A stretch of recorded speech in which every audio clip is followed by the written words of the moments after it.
साल था 2 हिजरी। समय वह जब मदीना की रेत पर एक नई कहानी लिखी जानी थी। बिस्मिल्लाहिर्रहमानिर्रहीम। अस्सलामु अलैकुम रहमतुल्लाहि व बरकातुहू। ऐसी कहानी जो आने वाली सदियों तक लोगों के दिलों में गूंजती रहेगी।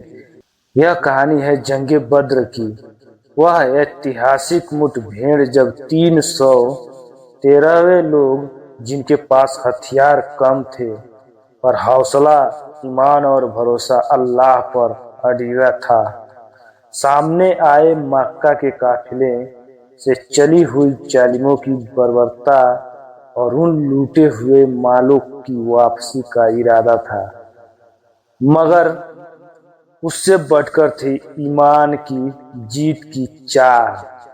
मक्का के लोग जो खुद को ताकतवर समझते थे, उन्होंने सोचा कि संख्या और हथियारों से मुसलमानों को चलना आसान होगा, पर असल ताकत किसी बैडे की तलवार में नहीं, उसके दिल की सच्चाई और अल्लाह के साथ उसके रिश्ते में होती है। उस समय मदीना में मुसलमानों ने अपना घर बार, अपना चैन और अपनी जान दांव पर लगा दी थी, क्योंकि उनका उद्देश्य सिर्फ यह था कि सच का साथ दिया जाए और इंसाफ कायम हो।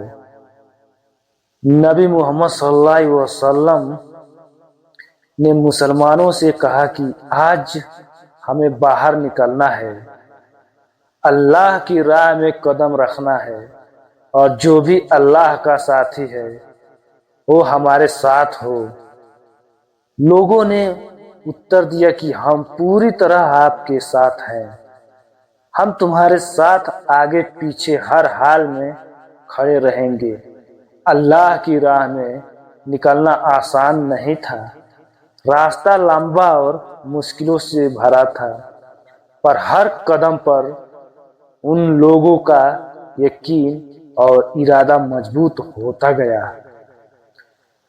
खबर मक्का तक पहुंची और वहां के लोग खौफ में होकर अपने लोगों को इकट्ठा कर लाए।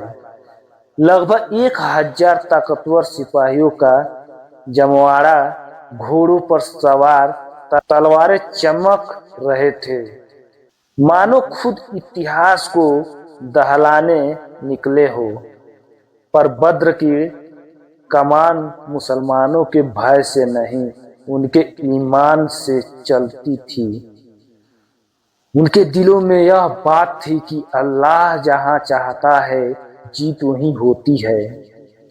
बदर का मैदान था रेतील, थाम लेने वाला, और बीच में एक छोटा सा पानी का गुंज।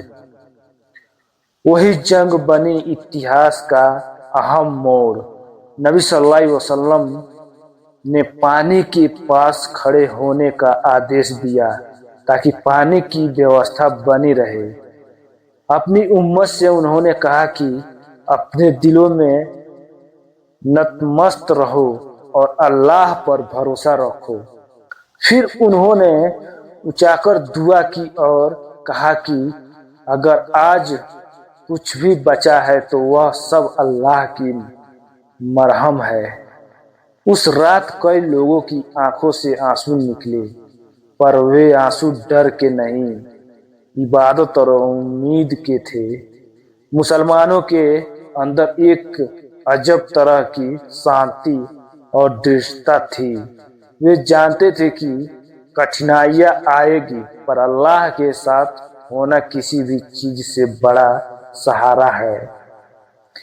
अगले दिन सुबह होते ही दोनों सेनाएं आमने सामने खड़ी हुई। मक्का वालों के साहस में घमंड था, उनकी संख्या थी और हथियार थे। मुसलमानों की तरफ साहस और नीयत थी। पहले कुछ घमासान मुकाबले हुए, जहां हजरत अली रज़ियल्लाहु अन्हु, हजरत हमजा रज़ियल्लाहु अन्हु और हजरत उबैदा रज़ियल्लाहु अन्हु जैसे बहादुरों ने सामने खड़े हुए दुश्मनों का मुकाबला किया और जीत हासिल की। इन व्यक्तिगत मुकाबलों ने मुसलमानों के हौसले को और बढ़ाया। फिर समूची मुठभेड़ ने रूप लिया। तलवारों की चमक, ढालों की गूंज, तलवारों की टकराहट और रेत में उड़ते हुए कण। हर तरफ सिर्फ एक ही आवाज थी, अल्लाहु अकबर। यह नारा लड़ने का नहीं, यह आस्था का इजहार था। यह वंदना थी जिंदगी के सबसे कठिन मोड़ पर भी खुदा पर भरोसा करने की। जैसे जैसे जंग बढ़ी, कुछ अचानक घटनाएं हुई जिन्हें सहाबा ने अपनी आंखों से देखा और बताया कि फरिश्ते उतरकर मुसलमानों की सहायता कर रहे थे। कुछ ने कहा कि उन्होंने आसमान से सफेद कपड़ों में चमकते हुए लोग उतरते देखे जो दुश्मनों को काबू कर रहे थे। यह मामूली किस्से नहीं थे, बल्कि जाहिर था कि यह अल्लाह की तरफ से एक सीधी मदद थी, और यही मदद बद्र की जीत का सबसे बड़ा कारण बनी। मुसलमानों के दिलों में बढ़ती हुई हिम्मत ने दुश्मनों के मन में भय भर दिया। सूरवीरों ने अंतिम प्रयास किए, पर नबी सल्लल्लाहु अलैहि वसल्लम के साथियों का जज्बा और अल्लाह का साथ उन्हें हर बार मात देता गया। अबू जहल, जो इस्लाम के सबसे कट्टर विरोधियों में से था, जंग के दौरान सामने आया और गालियां देकर मुसलमानों को चुनौती दे रहा था। लेकिन वही शख्स बद्र के मैदान में अपने अंजाम को पहुंच गया। कुछ युवा सहाबा जिनकी उम्र बस कच्ची जवानी की थी, पर हिम्मत बड़ी थी, उन्होंने मिलकर अबू जहल का सामना किया और उसे मार गिराया। यह घटना यह दर्शाती है कि सत्य और ईमान की ताकत कभी भी युवा या बूढ़े से नहीं, बल्कि दिल की सच्चाई से आती है। उसी तरह और कई बड़े दुश्मन या तो मारे गए या पकड़ लिए गए। जंग के बाद मुसलमानों की तरफ ये आंकड़े बतलाते हैं कि 74 से कम को अपना बलिदान देना पड़ा, पर जीत बेमिसाल थी। उन्होंने दिखा दिया कि अल्लाह की राह में जो शहादत मिलती है वह जीवन का सबसे बड़ा सम्मान है। जंग खत्म होने के बाद जो माहौल था वह मौन और शुक्रिया दोनों का मिलान जुलान था। नबी सल्लल्लाहु अलैहि वसल्लम ने अपनी उम्मत को समझाया कि यह जीत सिर्फ हमारे हौसले से नहीं, बल्कि अल्लाह की मदद से मिली है। उन्होंने बताया कि जो अल्लाह के रास्ते में शहीद होता है वह जिंदा है और उसको अल्लाह के हुस्न नजर में सम्मान मिलता है। मुसलमानों ने शुक्र अदा किया, दौड़े हुए दिलों ने राह महसूस की, और जो लोग आए थे उन्होंने देखा कि सच की जीत कितनी भय होती है। इस जीत ने सिर्फ एक युद्ध नहीं, बल्कि एक सोच बदल दी। अब अरब का नक्शा बदलने की दिशा में कदम बढ़े और लोगों ने यह जाना कि जब एक समुदाय सच्चाई के साथ खड़ा होता है तो दुनिया का कोई भी बल उसे मिटा नहीं सकता। बदर की जंग ने हमें कई अहम सबक दिए। पहली बात यह कि संख्या मायने नहीं रखती, सच्चाई और ईमान मायने रखता है। दूसरी बात यह है कि अति शक्ति संसाधन प्रभावशाली हो सकते हैं, पर वे हमेशा हक के खिलाफ टिक नहीं सकते। तीसरी बात यह है कि जब कोई सामूहिक रूप से अल्लाह की राह में खड़ा हो जाता है और उसके दिल सच्चे होते हैं तो अक्सर अल्लाह उसका साथ देता है। बद्र ने यह भी सिखाया कि नेतृत्व और नबी का शांत और पक्का इरादा लोगों में आशा पैदा करता है। नबी सल्लल्लाहु अलैहि वसल्लम साहब की दुआ और उनकी रहनुमाई ने मुसलमानों को वह हिम्मत दी जो युद्ध को जीत में बदलने के लिए आवश्यक थी।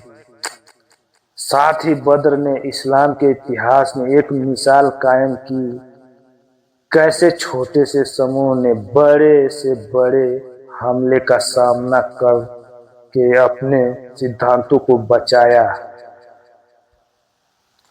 आज जब भी हम बद्र की बात सुनते हैं, हमें उन लोगों की याद आती है जिनका दिल साफ था, जिन्होंने अल्लाह पर भरोसा रखा और अपने आप को अल्लाह के काम में समर्पित कर दिया।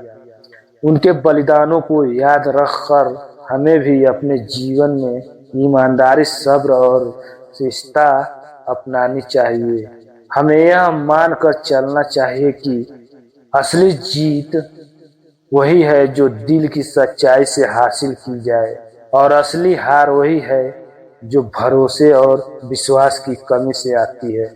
बद्र की रेत पर खड़े उन लोगों की आत्माएं आज भी हमें यह सिखाती है कि संघर्ष में धैर्य रखें, अपने मकसद पर कामयाब रहें और अल्लाह से मदद की उम्मीद हमेशा बनाए रखें।